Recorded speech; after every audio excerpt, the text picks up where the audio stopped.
Okay, had it or hit it, Sydney Sweeney. Oh my God. Had it. So had it. I have so had it with this pick-me ass bitch. I mean, also, by the way, I've also had it with, remember when the jeans ad came out for American Eagle and she's like, jeans, give you your blonde hair, whatever she said.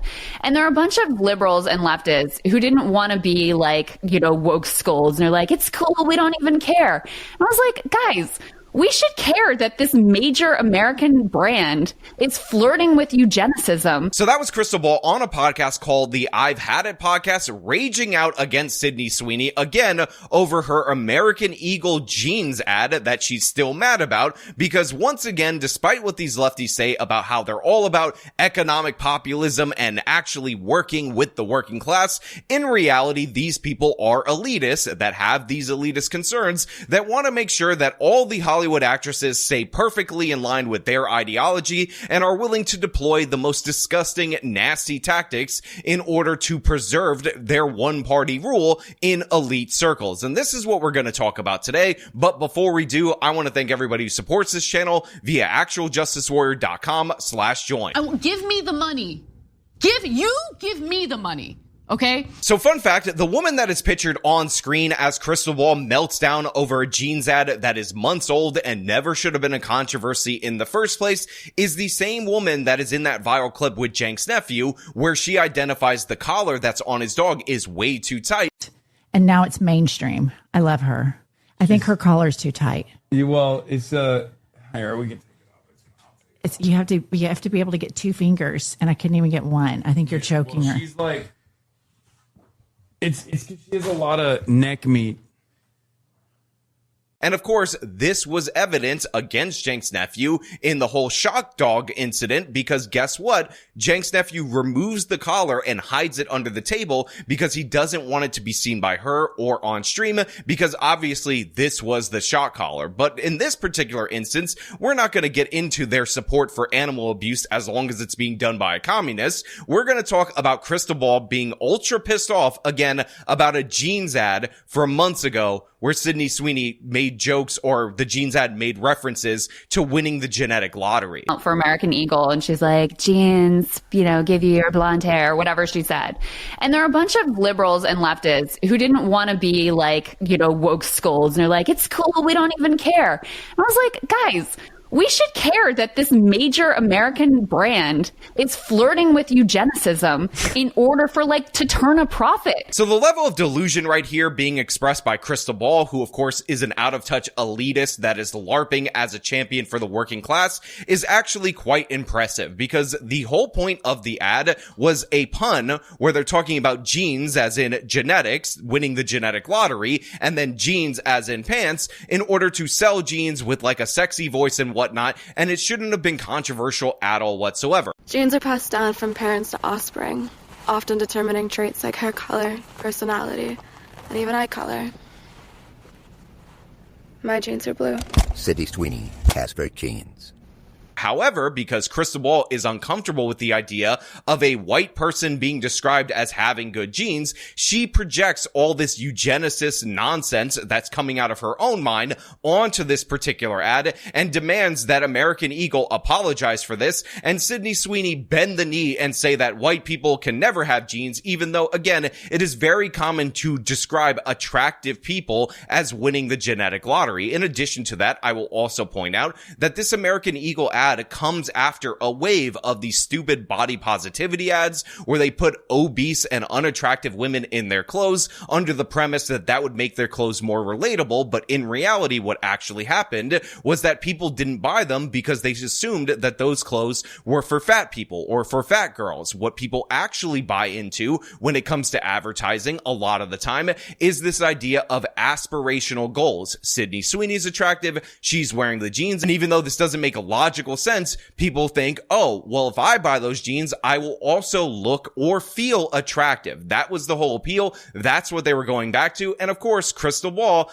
doesn't like that. She's like, bring back the obese trans as models. And she's absolutely livid by the fact that some people had common sense to not be woke scolds about it, because she says, oh my God, the Nazis are coming. They're banging on our door. They're coming to get all of us. And again, she's just melting down over this particular ad months later. Like, that's not okay. And we should feel comfortable calling that out. So now that she's sort of like exposed herself, I feel like, you know, that view has been completely vindicated because she knows what she's doing. She wants to appeal to these like right-wing, ethnocentric, white nationalists, effectively. She thought this would be great for her career. So again, all of this is imagined by Krystal Ball right here. All of this is anti-white hatred that she is projecting out into the world and trying to pin it on Sydney Sweeney. The idea that she was trying to appeal to evil white racists or white nationalists by reading the lines in the script for her ad, absurd and ridiculous. The idea that she came out and admitted it, again, is an insanely dumb interpretation of that GQ interview that we went over previously, where she was essentially prodded to apologize for her appearance in this very successful jeans ad campaign, and she decided that she wasn't going to participate in that. She wasn't going to back down. She wasn't going to apologize for being white, and that's what angers Krystal Ball. Again, let me roll you the clip of that GQ interview where Krystal Ball says she's acknowledging that she's embracing the white nationalists. Yeah. You've come here like really willing to talk about this whole discourse that doesn't have that much to do with you, and I'm grateful for that. Is there something that you want to say about the ad itself? The Sydney Sweeney has great genes. Do you have... The ad spoke for itself. You think the ad spoke for itself? Okay. Yeah. And the criticism of the content, which was basically that maybe specifically in this political climate, like white people shouldn't joke about genetic superiority. Like that was kind of like the criticism, broadly speaking. And since you are talking about this, I just wanted to give you an opportunity to talk about that specifically. I think that when I have an issue that I want to speak about, people will hear. Now, of course, Sydney Sweeney's face in response to that has become a meme that people want to use across the internet.com, but you really need to understand that Sydney Sweeney has not adopted any right-wing beliefs publicly or anything of the sort. What Krystal Ball is angry at and what this smug cat lady that she's talking to is upset about is the idea that she's not openly embracing all the left-wing talking points, that she's not bending over backwards in order to pander to the woke mob, and that's what they're angry about, that somebody dare step out of line. And they're getting super petty. They're talking about her movie Cassie and how it didn't do well. In reality, this is a November release of a biopic. Usually you release movies in November in order to get some Oscar buzz if you think they're going to be good, but they're not typically movies that do well financially anyway. So yeah, the idea that, oh my God, she's so terrible and horrible. She obviously is an evil white racist, Trump supporter, neo-Nazi, alt-right, whatever the hell Krystal Ball wants to call her. And yet she was very moved by the story of a lesbian boxer and wanted to tell that story in a biopic. Doesn't really make a lot of sense, Krystal. It sounds like you're just lying right now. It sounds like you're just an embarrassing woke scold, an absolute loser who, again, is projecting your hatred on a younger woman because you're uncomfortable by somebody not constantly affirming your beliefs like always happens in the bubble that you live in. Because she knows what she's doing. She wants to appeal to these like right-wing, ethnocentric, white nationalists, effectively. She thought this would be great for her career. Turns out they don't want to see an artsy movie about like a female boxer who's a lesbian, like Christy, this movie she just put out that totally bombed at the box office. But no, I mean, I find her embarrassing and pathetic, honestly. Like, she wanted to lean into, she thought the vibe had shifted and this would be great for her career. And so I'm happy to see her fall flat on her face, frankly. Yeah, the whole thing grosses me out. I agree. Women that, you know, she is fine latching on to a political party where the Secretary of Defense, personal pastor, took the time in an interview to say, yes, Pete and I are very tight. We're close friends and I want to do away with the 19th Amendment.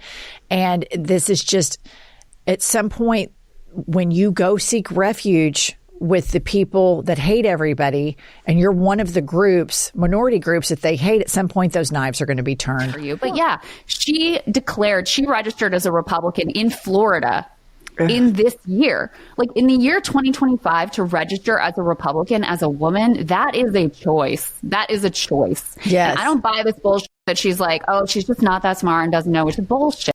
She knows exactly what she's doing. So then they talk about Sydney Sweeney being registered as a Republican, and when she was registered as a Republican, that was it. That was when it was over for Krystal Ball. And again, this is the attitude of people that live in their own bubble. They're obviously isolated from the general population. And again, Sydney Sweeney was registered as a Republican in the state of Florida, a state that has been churning more and more red due to the fact that they have solid Republican governance. But Krystal Ball is like many a people who back in the pandemic were sucking off Andrew Cuomo and everything he did, while simultaneously condemning Ron DeSantis for not taking the pandemic seriously, even though the outcomes and again the way people voted with their feet obviously indicated that people broadly prefer Ron DeSantis style government to what was going on in New York. Again, she embraces all the stupid ass woke policies that defund the police, mass migration to the United States of America. She's defending the Somali immigrants in Minnesota because it is all about identity from her. And one of the funniest parts about this particular segment is she then projects onto the right that they'll abandon her as soon as she turns 35 years old because then they'll have no use for her once she's beyond reproductive years. Well, and here's the thing. Beautiful girl, great body, giant boobs. They love her for that. Second she turns 35 or 40 or whatever their expiration date is, they're done with her. They're done with her. Yeah. Like, you've set yourself up to have this incredibly short shelf life. And they don't even care about you now. The only time they'll go see you is when you're doing these, like, you know, explicitly sort of like sexual roles. If you want to do something with any character or depth, they already have no use for you. The irony of these women who are all older than Sydney Sweeney talking about how she only has value as a young, hot woman, while at the same time projecting that onto the right and condemning the right for their supposed sexism, should not be lost upon all of you. They're the ones that are bringing this up. They're the ones that are talking about this. And by the way, I would just point out for everybody out there in the audience, if Sydney Sweeney did go in an actual right-wing direction, the Republicans would never abandon her. Republicans love old celebrities that are not doing anything in Hollywood anymore, really. And a perfect example of this is the popularity of like a Kevin Sorbo, who still appears at all these different Republican events, even though, again, he hasn't really been relevant in Hollywood for a very long time. So in reality, Republicans would embrace her into old age because they want to have people from pop culture on their side. They're desperate for that. It is the left, again, who sees her as useless and sees her only for her body. And this is represented by Krystal Ball only talking about this, talking about her in this way, while at the same time condemning sexism. And by the way, Hollywood, one of the most left-wing institutions that we have, huge supporters of the Democratic Party, they're not exactly well known for treating older actresses particularly well once they're past their prime years. So again, all of this is coming from Krystal Ball's elite circles. She's projecting it onto Sydney Sweeney, and she's mad at everyone and anyone who is outraged by the fact that the girl did an ad which referenced her winning the genetic lottery, which is something we often use to describe people who are attractive, because that makes Krystal Ball uncomfortable, because you're not supposed to say white people are attractive or any white person has good genes. And I agree with you. The Republican view of women is that it is breeding years only and then kicked out to the pasture. Mm-hmm. There is such an ageism deeply embedded into their misogyny that is so embedded into Republican culture. But those things that we tell little girls, like these little girls grow up to be these beautiful women that are amazing, and you fight for marginalized rights. But it's amazing how much the cultural impact of the stuff that Trump is doing is going to have on generations. That's what worries me. Generations that it's going to take so much time, so many years to peel out of all of this. Now, again, all of this is coming from them, from their own minds, from their own hearts, and it's how they feel about people who step out of line that they essentially become useless to them, especially if they're in groups that they believe should be aligned to them based solely on their group identity. A perfect example of this is in this very same podcast, Krystal Ball started melting down at the idea that non-white people would join ICE, that they wouldn't be in favor of illegal immigration, and she started saying, hey, Latinos, guess what? They're coming for you next. Okay, something else you said you'd had it with are minorities in ICE. I mean, that connects to this, right? Yeah. It's like, not only do you have no moral compass, and how many times have you seen these guys? They've got their masks on, so you can't see their whole face. But what you can see, it's like a brown skin tone and a dude who looks like his last name is probably like Lopez or Hernandez or something. It's like, what is wrong with you? Not only do you not have morality, apparently you don't have self-preservation. I mean, these people hate you. They hate you. They hate your family. They hate your kids. They hate your future grandkids. They don't think you belong here. You're not a quote unquote heritage American. You're never going to belong.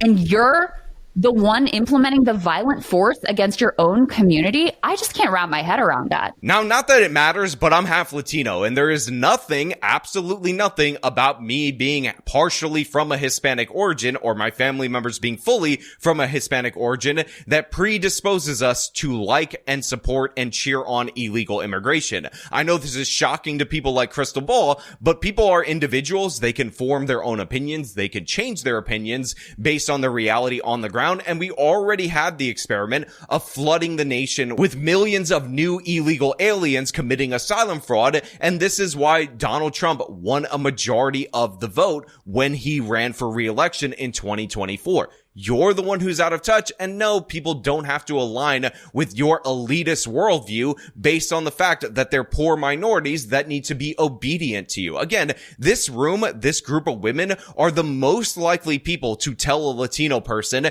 that actually it's Latin X. You're never going to belong, and you're the one implementing the violent force against your own community. I just can't wrap my head around that. No. We're not doing that. That's embarrassing. While at the same time, they're purporting to speak for that very same community, and it's absolutely embarrassing. In addition to that, I will also point out for you guys out there in the audience that the hypocrisy of Krystal Ball pretending to be a working class champion while again championing unlimited immigration into the United States of America, and of course bending the knee to the woke mob, which of course happens to be some of the most elitist people with no real problems in society and what they actually value, should not be something that you think is unique to this situation, because in reality, Krystal Ball has already proven herself to be incredibly sketchy and act like the very elites that she scorns, because if you guys will remember, this is the same woman who started her own political action committee in order to get members elected to Congress that aligned with her values, and guess what? That political action committee spent the overwhelming majority of their money on salaries for people who worked at the committee, and guess who was the biggest beneficiary of those salaries?